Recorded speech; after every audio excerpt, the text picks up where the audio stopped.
दिल्ली की सड़कों पर खेती कानूनों का विरोध कर रहे किसानों को हुण तक लगातार 6 महीने हो चले हैं। बेशक किसानां और सरकार के विचाला हुण तक हो रही मीटिंगां बेनतीजा निकलियां, पर 26 जनवरी के बाद हुई लाल किले की घटना के बाद सरकार ने भी किसानों गैल गलबात करनी बंद करती। पर हुण सीनियर आगू बीजेपी के लीडर साबका मंत्री विजेंद्र सिंह ने किसानों के अंदोलन बारे एक बड़ा बयान दिया। उन्होंने कहा कि सरकार नूं खेती कानूनों के खिलाफ मुजाहरे कर रहे किसानों गैल गलबात करनी चाहिए, इस मसले का हल करना चाहिए। साबका मंत्री ने कहा कि हिसार च किसानों कनी ते करी गई घटना हरियाणा के मुख्यमंत्री खट्टर खिलाफ प्रदर्शन एक हंसक झड़प थी। जे इस तरह की झड़पां होंदियां रहियां तां जो बहुत ज़्यादा मंदभागियां। उन्होंने ट्वीट करके कहा कि इस तरह की अणचाहियां घटनावां मुड़ ते ना वापरन, इसकी जड़ तक पहुँचने की लोड़ आ, इस बात को समझने की लोड़ आ कि सरकार इस मसले च कोई होर कदम चक नहीं रही ਜਾਂ फिर किसानों गल गलबात नहीं करनी चाहिए। इस मसले का हल लभना चाहिए सरकार नूं। इन्हां बातों पर उन्होंने नवा ट्वीट आया।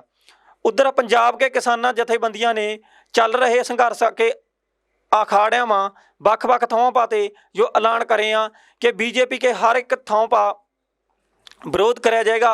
बीजेपी के लीडरां नूं लगातार विरोध के निशाने पर रखा जाएगा कि बीजेपी के लीडर किते भी कोई धरना या मुजाहरे में पहुँचेंगे उन्हों का विरोध कराया जाएगा।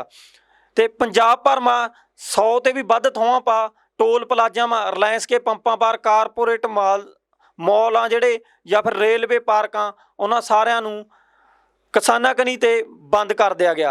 किसानां कनी ते इन्नियां सारियां थावां पर धरने लाई गई। किसानां कनी ते लगातार कोशिशां चल रही कि बिजली के सोध बिल 2020 पर पराली के आर्डीनेंस रद्द कराने लई ओह लगातार संघर्ष कर रहे हैं, क्योंकि केंद्र सरकार कनी ते धारा लाई गई है कि बेरुखी वरती गई है कि जेकर किसान इस तरह पाबंदियों नूं तोड़ेंगे तो उन्होंने खिलाफ सख्त कार्रवाई होगी। किसान बुलारियां ने हरियाणे में ऐतवार नूं होए लाठीचार्ज बारे कहा कि इस चीज़ की असीं सख्त विरोध करिए आ।